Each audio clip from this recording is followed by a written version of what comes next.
Hey YouTube. Well, just want to do a little bit of a car update. I replaced my 2000 Mercedes-Benz C230 with this 99 SL500. You can see it's just an amazing shape. I've always loved the R129. I believe you guys can recall that I wanted to own an R129 someday, and it became a reality. Now, this one does have a lot of miles, 183,000, but it's a one owner in pretty good condition. The body is just immaculate, interior holding up pretty well. I'll show you that in a moment. Car has its HIDs, 17-inch wheels, the top works, and no check engine lights or anything like that. I'm sorry that I haven't made a tour of my C230. The car was in excellent shape. You guys saw pictures of it through my Facebook fan page. If I had the money to keep both cars, I would have, but this was the better car in my opinion. This car screams class, and it's definitely a head turner. I really haven't done anything to it yet. I have to get to doing the oil, transmission fluid, and etc., and fix a few minor little things. I only ended up washing it and doing the interior because I just wanted to get the dirt and grime from the previous owner removed out of it. It was just disgusting. But yeah, these 17-inch wheels were a true joy to clean. They're just so easy. The outer section is polished aluminum while the inserts are painted. These are 245 17s. The tires are a little bit on the noisy side, but I'll live with them. They still have a decent amount of meat on them, so maybe I could do another 15,000 miles on them. Bizarre, stupid love bug. Anyways, you can see the body remains immaculate. Back here, everything, the bumpers don't have any scratches, not a single dent or scratch throughout this car. That's the other amazing part about it. You can see it's pretty clean in here.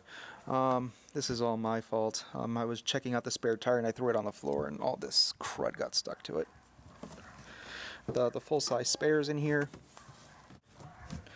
And so is the windscreen, just stowed in there. I don't even think it was used, doesn't show any signs of use. The CD changer.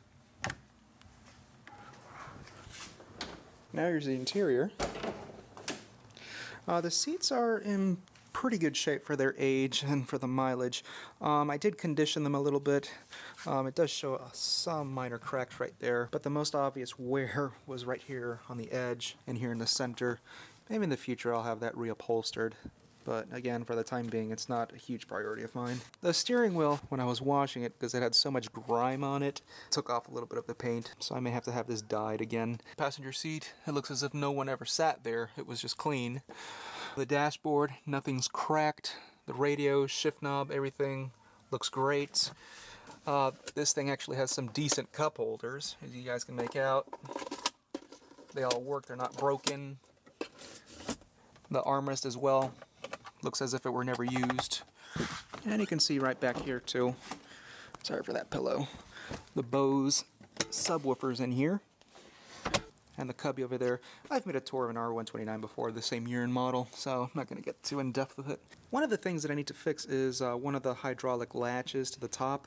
One of them are in here, under here somewhere, and it leaks a little bit of hydraulic fluid. It kind of sizzles or jizzes out a little bit of fluid. I had to pour in a little bit of fluid in order to get this thing to latch on properly. The seal kit is $50, which allows me to refurbish all of the hydraulic latches.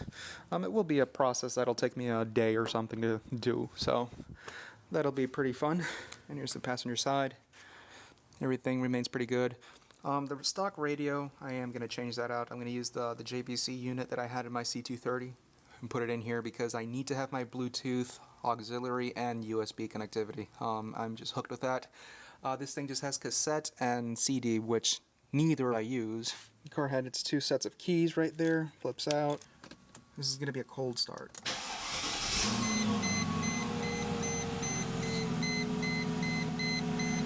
No error lights. 183,000 miles, and just listen to that engine. The HIDs work with their fogs.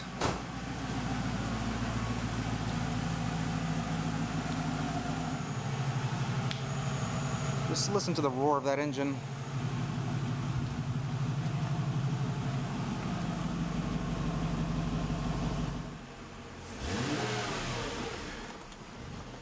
But yeah, that's the update I have for y'all.